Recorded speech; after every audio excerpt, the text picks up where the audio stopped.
let's talk about your false beliefs, shall we? I mean, just casual conversation on a Thursday. So I have heard many people say that they were praying to God to get them out of a situation, to improve their lives, to just make the circumstances better. And they're like, but nothing happened. Like I've asked and asked and asked and then nothing. So, it's shaken my faith. And when that happens, we got to look at, are we helping God help us? Or are we making it harder? Because if you believe something that is limiting you, but it is your free will and choice to believe that thing that holds the lack of truth, then God's like, okay, hands in the air. I'll do my best, but I can't really give you the thing you're asking for because you're not believing in the direction that would move your free will and choice in the direction that you want to go. So the thing that God can't do is impede on your free will and choice to believe what you want to believe. If you believe that you're undeserving of love, you're right. If you believe you're deserving of love, you're right. Whatever you believe, you are right. And so we have to improve the quality of our beliefs.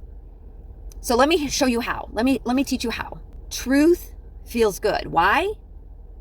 Because real truth, you hear that all the time on social media. It's like, well, it's my truth. It's like, no doubt. There's no doubt that whatever you think is true is your truth.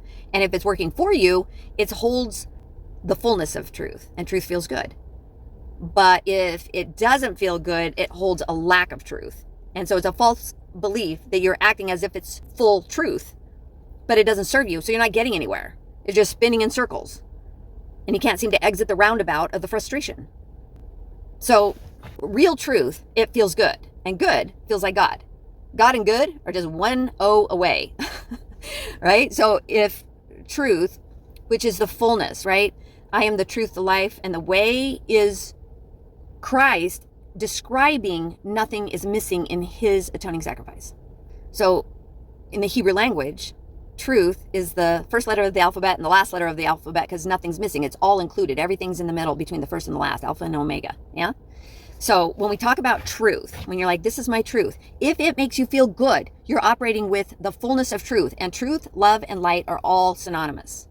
So you have the fullness of love in there. It could be more love, not 100% love, but it'd be more. It's going to make you feel better than the absence of love in a thought belief that you think is the truth. If it's the truth and it doesn't make you feel good, it's missing more truth. It's missing love.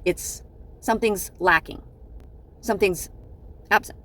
So let's say you're like, it's my fault. Because your habit is to take emotional responsibility for everybody else's feelings. It's my fault that they feel like that. If that's true, you'd be like walking on sunshine. If you're like, I'm not good enough. If that's true, you'd be walking on air. If it's really true, it's not true. But if it's your truth, you're going to stay stuck in the pattern of I'm not enough.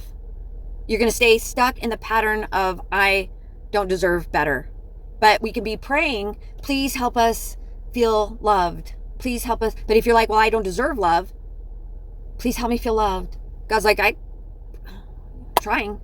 Can't help you until you shift your belief system. You shift your will to believe something different. He can then affect your will with his will for you to feel love. But if you're unwilling to feel love, what's he going to do?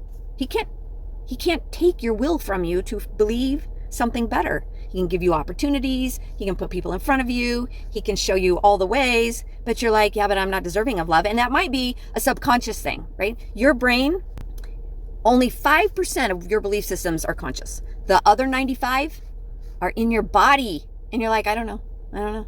Because it's subconscious. So if you're operating in life going, I'm a good person, I deserve love. And you could think that logically, but little you that got stuck in the past. Little you is your nervous system. Little you is in the body. She's the database that remembers how you were treated as a child or how you perceived things happened as a child. That's in your body. That's the subconscious. If your belief system subconsciously is I don't deserve love, but your brain is like, oh, I'm ready for love, you're going to have a major conflict. And you're going to wonder why the needle's not moving very fast. But if you check your thoughts, and they produce a good feeling, you are working with more truth or more love or more light, they're all synonymous, than not. Anytime you think of something that is not as good of a thought and you're still calling it truth, you're stuck there. So if you want to feel better and you want to receive the blessings you're asking for, you've got to be willing to shift or at least question, is the thought that I'm having producing good emotions in me? Because if it is, I'm feeling like I've got the power now to move the needle, go in the direction I want to go. But if the thoughts I'm having make me feel bad or less than good, then I'm still over here in the roundabout of doing the same thing, hoping things will change. Yeah? Hopefully that lands for you. Let me know if I can help in any other way.